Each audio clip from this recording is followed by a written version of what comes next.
Perkenalkan, nama saya Amses Kirsang dengan NIM 2230 2050 2045, mata kuliah Perencanaan Arsitektur 3. Di sini saya akan mempresentasikan perencanaan hotel dan kotek di Pantai Seruan, Kalimantan Tengah. Pertama, kita masuk ke pendahuluan, yaitu tentang pendekatan dan tema. Untuk pendekatan dan dalam perencanaan ini ialah menggunakan pendekatan Grand Arsitektur, dan dengan temanya ialah inovasi teknologi hijau. Grand Arsitektur dalam merancang dan membangun bangunan memperbaiki dampak lingkungan serta kesehatan dan kenyamanan penghuninya. Inovasi teknologi hijau memperkenalkan teknologi terbaru yang digunakan untuk mengurangi emisi karbon, mengoptimalkan penggunaan sumber daya, dan meningkatkan keberlanjutan. Untuk rumusan masalah, menciptakan bangunan hijau guna untuk ramah lingkungan serta mengoptimalkan sumber daya alam dan keberlanjutan. Selanjutnya kita masuk ke studi literatur.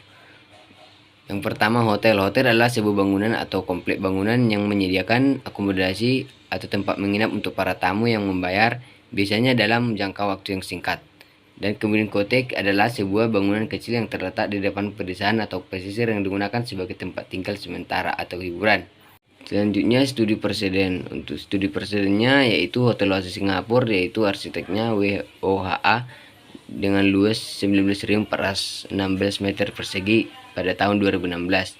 Untuk koteksnya yaitu Kanata Cabin Atelier Labri, arsitek Atelier El Abri, areanya 60 meter persegi pada tahun 2023. Untuk aktivitas ruang terdapat pada kawasan yang pertama ialah pelajar kedatangan, papan nama hotel, yang ketiga kolam hias, yang keempat kamar hotel, yang kelima parkiran, yang keenam taman, yang ketujuh kafe dan restoran, yang kedelapan koteks.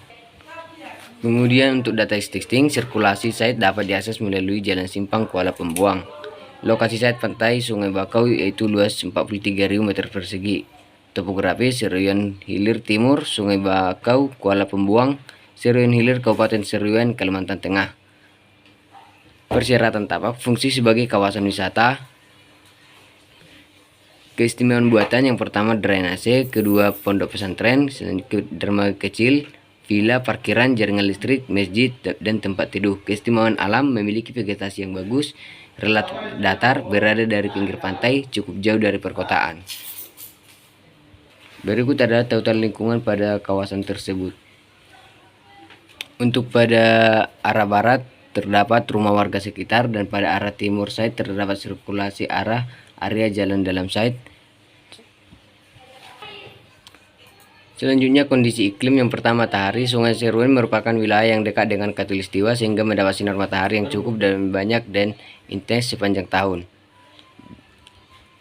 Kemudian angin Seruyan berada di wilayah yang dekat dengan khatulistiwa sehingga mendapatkan angin muson yang bergantian dari arah barat dan timur sepanjang tahun. Dan curah hujan pantai Sungai Bakau adalah sekitar 2.500 sampai 3.000 per tahun. Kemudian kita masuk ke blok plan. Pada blok plan terdapat yang pertama itu pos gerbang masuk, yang kedua pelajar, parkiran, hotel, pengelola, spa, kolam renang, elemen lanskap, meditasi, cafe, koteks, jogging track, dan ke-14-nya pesisir pantai. Bisa kita lihat pada gambar yang nomor 1 yaitu pos gerbang masuk, yang kedua itu pelajar, yang ketiga itu merupakan parkiran, yang kelima merupakan hotel, yang keenam pengelola dan SPA, begitu juga dengan selanjutnya. Konsep tapak. Untuk konsep tapak pada hotel dan kotek di Pantai Seruyan saya ambil dari bentuk ketupat. Konsep tapak yang diambil dari layang-layang dalam perencanaan arsitektur mengacu pada karakteristik unik pada desain bangunan dengan memahami dan mengambil inspirasi dari konsep tapak pada ketupat. Konsep sirkulasi yaitu konsep sirkulasi campuran mengacu pada berbagai elemen atau bahan bergerak dan berinteraksi dalam suatu lingkungan, menunjukkan bahwa ada beragam elemen yang saling terhubung dalam sirkulasi tersebut. Untuk skematik tapak, pada zona publik terdapat area parkiran, dan untuk zona semi publik yaitu pelajar kedatangan dan area tempat duduk. Berikut adalah peradana untuk hotel. Untuk lantai satunya itu untuk konsep ruang yaitu elemen-elemen linear vertikal mendefinisikan tipe-tipe 3 volume ruang, menghubungkan tiang erat dengan tata letak ruang-ruang interiornya antara struktur dan ruangannya. Berikut adalah sintesis ruang dan skematik bentuk pada bangunan hotel dan koteks. Untuk skematik desain bangunan, bentuk dan struktur, ya struktur hotelnya yaitu beton bertulang dan menggunakan kaca loe rendah sensitivitas, menggunakan lantai keramik, dinding di plaster tiles dan dicat. Untuk kotek menggunakan atap seng, kuda-kuda bahan kaku, materialnya dinding dan juga lantai yaitu kayu atau papan. Berikut adalah perspektif hotel dan cottage.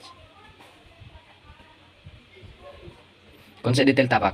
Yang pertama, skulptur. Pada tapak terdapat pelajar kedatangan, di mana pada pelajar tersebut terdapat skulptur khas Kalimantan, yaitu pohon garing, di mana yang mengartikan pohon kehidupan yang melambangkan kepercayaan agama suku Dayak.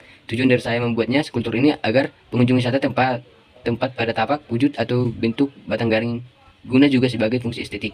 Untuk gerbang, konsep pada tapak gerbang, di mana gerbang sebagai pintu utama masuk pada tapak tersebut, dan konsep detail gerbang tersebut dilapisi elemen motif, yakni motif khusus suku Dayak, di mana motif tersebut menyerupai burung angga yang bersimbol penguasa alam bagi suku Dayak. Untuk konsep detail bangunan, yang pertama itu skylight, yang kedua pintu masuk hotel, dan yang ketiga skulptur atau ornamen yang melambangkan paruh enggang.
Demikianlah seperti saya ucapkan terima kasih.